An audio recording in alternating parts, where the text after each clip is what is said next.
दोस्तों सबका हार्दिक स्वागत है। मैं आपका मित्र अनुराग और आज का टॉपिक शुरू किया जाए। हंसी मुझे बहुत आ रही है आज के टॉपिक के, सच्ची बताऊं तो ये जो आज का वीडियो है ना, दिस इज द रीजन कि आजकल कुछ लोग स्टडीज करने के लिए बदनाम हो रहे हैं। होने चाहिए, क्योंकि आपको पहले पता होना चाहिए स्टडीज से इंफॉर्मेशन इंटरप्रेट कैसे करते हैं। हम जब कोई ऐसा बोलता है कि एक स्टडी हुई थी तो उससे ऐसा हुआ था और उससे ऐसा हुआ था, ऐसे नहीं होता। This isn't how it works. देखो यहाँ पे क्या हुआ है, अभी आपको बताता हूँ what is the study about. इस स्टडी में एक एक्सपेरिमेंट हुआ है जिसमें जो चूहे लोग हैं, जब उनको कार्बोनेटेड ड्रिंक्स दी गई हैं, the testicles got bigger. So bigger testicles, more testosterone and stuff like that. लेकिन क्या ये सही है, क्या ये नहीं है, ये कैसे पता करें? और हम ये कैसे मान लें कि कल को जब ऐसी कोई स्टडी आएगी एज एन ऑडियंस हम लोगों को कैसे पता होना चाहिए कौन सी इंफॉर्मेशन लेनी है कि नहीं है? तो ये बेसिकली अब किसी को आप ये डाउट मेरे ख्याल से रहना नहीं चाहिए कि क्या एरेटेड ड्रिंक्स पीने से टेस्टोस्टेरोन बढ़ता है। भाई बिल्कुल नहीं बढ़ता, कम होता है उल्टा। तो लेकिन हम इस मुद्दे तक पहुंचे कैसे, इस न्यूज को डिबंक कैसे करें, ये है आज के वीडियो का टॉपिक, ताकि आपको अच्छी इंफॉर्मेशन मिले और जो इतनी सारी बुलशिट पूरी मार्केट में आ रही होती है, you can refine it out. लेकिन अगर किसी को पेट का कोई भी इशू है, IBS IBD, घर पे किसी को टाइप 2 डायबिटीज है, या हाई कोलेस्ट्रॉल का इशू है, हाई ट्राइग्लिसराइड्स हैं, या फिर natural body building, contact this number. तो आइए शुरू करते हैं। तो ये जो स्टडी पब्लिश हुई थी, ये एक जर्नल है, एक्टा एंडोक्रिनोलॉजी का। इट्स मतलब आई डोंट नो कौन सी कंट्री का है, लेकिन मैंने खास नाम सुना नहीं इसका। तो we have a lot of इस टाइप के जर्नल्स होते हैं जिनका नाम नहीं सुना होता। इसमें क्या लिखा था कि high concentration of Coca Cola and Pepsi could raise TLD and TD, enhance testosterone secretion and increase serum EGF concentration. Okay, तो अब समझिए मेरी बात। जो सबसे पहली चीज होती है उसे बोलते हैं एनिमल स्टडीज। कि अगर मान के चलिए मेरे दिमाग में कोई ख्याल आया, ख्याल करने के बाद मैं क्या करूंगा, सबसे पहले डायरेक्टली ह्यूमन स्टडीज थोड़ी शुरू करूंगा। सबसे पहले हम शुरू करते हैं एनिमल स्टडीज, जिनको मैकेनिस्टिक स्टडीज भी बोलते हैं। यहाँ पे क्या होता है कि यहाँ हम एनिमल्स पे कुछ करते हैं, मोस्टली चूहों पे सबसे ज्यादा। तो चूहों पे हम कुछ एक्सपेरिमेंट करते हैं। तो अगर यहाँ पे हमें कुछ पॉजिटिव रिजल्ट्स दिखते हैं तभी हम इसके आगे मूव करते हैं। लेकिन ये कहना कि चूहों के रिजल्ट से हम कुछ इंटरप्रेट कर सकते हैं, एब्सोल्युटली नॉट। अगर चूहों के हिसाब से हमें रिजल्ट निकालने होते तो एल्जाइमर्स, कैंसर, एड्स, इन सब के इलाज निकल चुके होते हैं, क्योंकि चूहों पर तो बड़ी सारी चीजें सक्सेसफुली काम करती हैं, उसके आगे नहीं करती। ठीक है,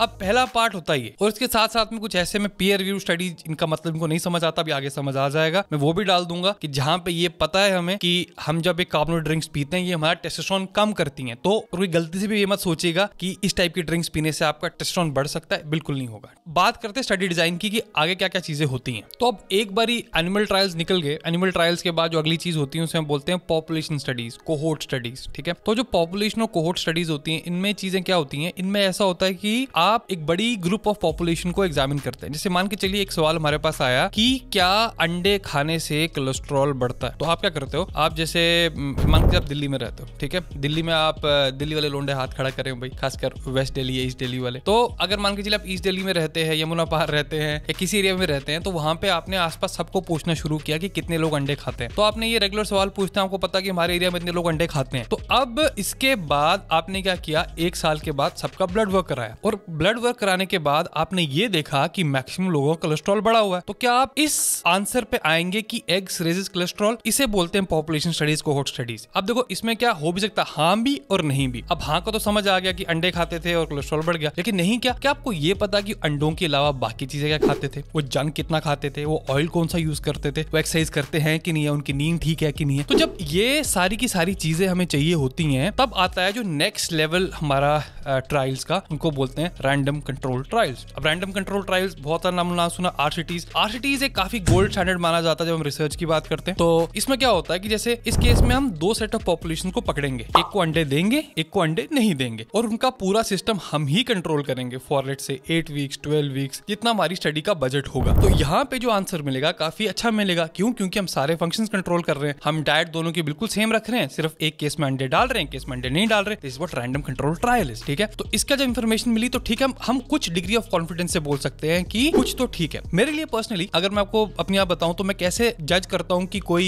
इंफॉर्मेशन ट्रस्टवर्दी है कि नहीं, जब लोग ना इफ एल्स करके बात नहीं करते। साइंटिफिक कम्युनिटी में आप कभी नहीं देखेंगे इस रिसर्च पेपर में बड़े ऐसे वर्ड्स यूज करके 100% ऐसा ही होगा, वैसा ही होगा, ऐसे ही होगा, नहीं। They always cautious with what the words they use, कि ऐसा हो सकता है, ऐसा हो सकता है, क्योंकि एक स्टडी में कोई चीज प्रूव हो गई सेज नथिंग। जब तक हम उसको बार बार रिप्रोड्यूस नहीं कर सकते अलग अलग सिचुएशंस में, तब तक हमारे पास कंक्रीट आंसर आंसर्स नहीं आते, ठीक है। तो इसलिए RCTs के बाद जो अगले आते हैं लाइक मेटा एनालिसिस, ठीक है। मेटा एनालिसिस में क्या करते हैं, हम बहुत सारे ट्रायल्स यूज करते हैं और वहां से कॉमन आंसर निकालने की कोशिश करते हैं। तो अगर यहाँ पे सारी इंफॉर्मेशन एक साथ अलाइन करती है कि राइट फ्रॉम एनिमल स्टडीज, वहां से पॉपुलेशन स्टडीज के बाद फिर clinical trials to systematic reviews, तब हम कुछ कॉन्फिडेंस का कह सकते हैं कि ऐसा हो सकता है। तब भी ऐसा नहीं बोलेंगे ऐसा होगा ही होगा। तो जब सालों साल वो चीज होती रहती है तब हम कह सकते हैं कि ठीक है ऐसा हुआ है। ऐसे साइंस काम करती है, सिर्फ एक स्टडी पे काम नहीं करती है। तो ये सब चीजें ध्यान में रखें। और अगर मैं आपको कुछ वेबसाइट का नाम बताऊं कि जहां पे आप सर्च कर सकते हो, तो पबमेड एक बहुत ही पॉपुलर डेटाबेस है जहां पे आप सर्च कर सकते हो इन चीजों का। पबमेड में सब कुछ ही आ जाएगा। गूगल स्कॉलर एक बहुत अच्छा है। गूगल स्कॉलर में आप अगर आप जाओगे तो आप ये अच्छी बात क्या है कि जैसे अगर कोई भी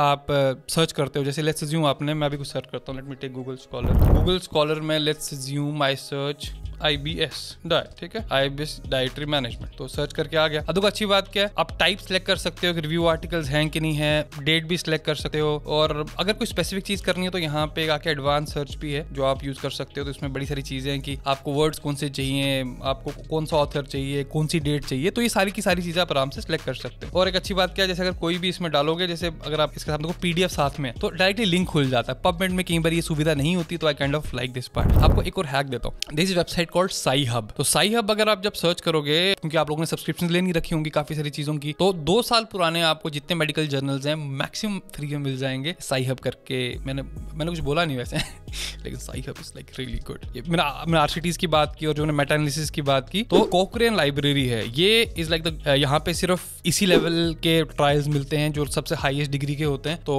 ये बड़े लोगों के लिए बड़ी चीज अच्छी हो सकती है। अब देखो मैं रिसर्च में एक प्रॉब्लम और पता क्या देखता हूँ कि हो सकता है कि मैंने 1 महीना रिसर्च की, 2 महीना रिसर्च की और तब मुझे ही सब कुछ पता है। ऐसा नहीं होता। मतलब अल्टीमेटली रिसर्च का मेन पर्पस क्या होता है, देखो जो आपका हेल्थ प्रैक्टिशनर है, जो डॉक्टर हैं आपके, मान के चले आप किसी केस में काम कर रहे हैं, तो बहुत लोग बहुत बिजी रहते हैं, तो उनको रिसर्च पे बड़ी सारी लेटेस्ट चीजें जो हैं वो देखने का टाइम नहीं मिलता। या फिर अगर हम कई बार क्या करते हैं, डाइट की बात करते हैं, डाइट में अगर मैं एक पर्टिकुलर डाइट खा रहा हूँ, मैं वीगन डाइट खा रहा हूँ, तो मैं एक कंफर्मेशन बायस बोलते हैं इस चीज को कि मुझे लगता है मेरी डाइट सबसे अच्छी है, तो मैं रिसर्च भी उस हिसाब से करूंगा जो कि मेरे को जैसे कुछ चुनिंदा स्टडीज यहाँ मिल जाए, वहां मिल जाए, उस हिसाब से अपना केस प्रूव करूँ। ऐसा नहीं होता। रिसर्च में आपको खुला माइंड रखना बड़ा जरूरी होता है, ताकि आपको ये देखना कि आपके यूज केस के लिए बेस्ट सिनारियोज कैसे मिले। अभी मैं देखता हूँ कि लोगों ने डाइट से पूरी पर्सनैलिटीज बना ली हैं, जैसे कार्निवोर डाइट है, वीगन डाइट है, कीटो डाइट है, और मेरे अकॉर्डिंग ये सारी डाइट्स यूज हो सकती हैं, लेकिन for an average person I guess we can have like best of all those things. लेकिन लोगों ने अपनी पर्सनैलिटी के साथ अटैच कर ली है, तो उससे ये बड़ा एक रिलीजियस फैनेटिज्म हो जाता है डाइट्स के बारे में। We don't want that part at all. तो जो पहले बात कर रहा था वो ये थी कि अगर जो हमारे डॉक्टर्स, हेल्थ प्रैक्टिशनर्स हैं, वो बहुत बिजी रहते हैं अपने उसमें, तो अगर आपको सही से रिसर्च करना आता हो, एक कंफर्मेशन बायस निकाल के, ये एक ओपन माइंड रख के, तो इमेजिन कि आपका कोई नियर एंड डियर एक प्रॉब्लम में फंसा हुआ है, डॉक्टर्स दे डोंट नो कि अब करना क्या है, तो you can dig deep into the research from these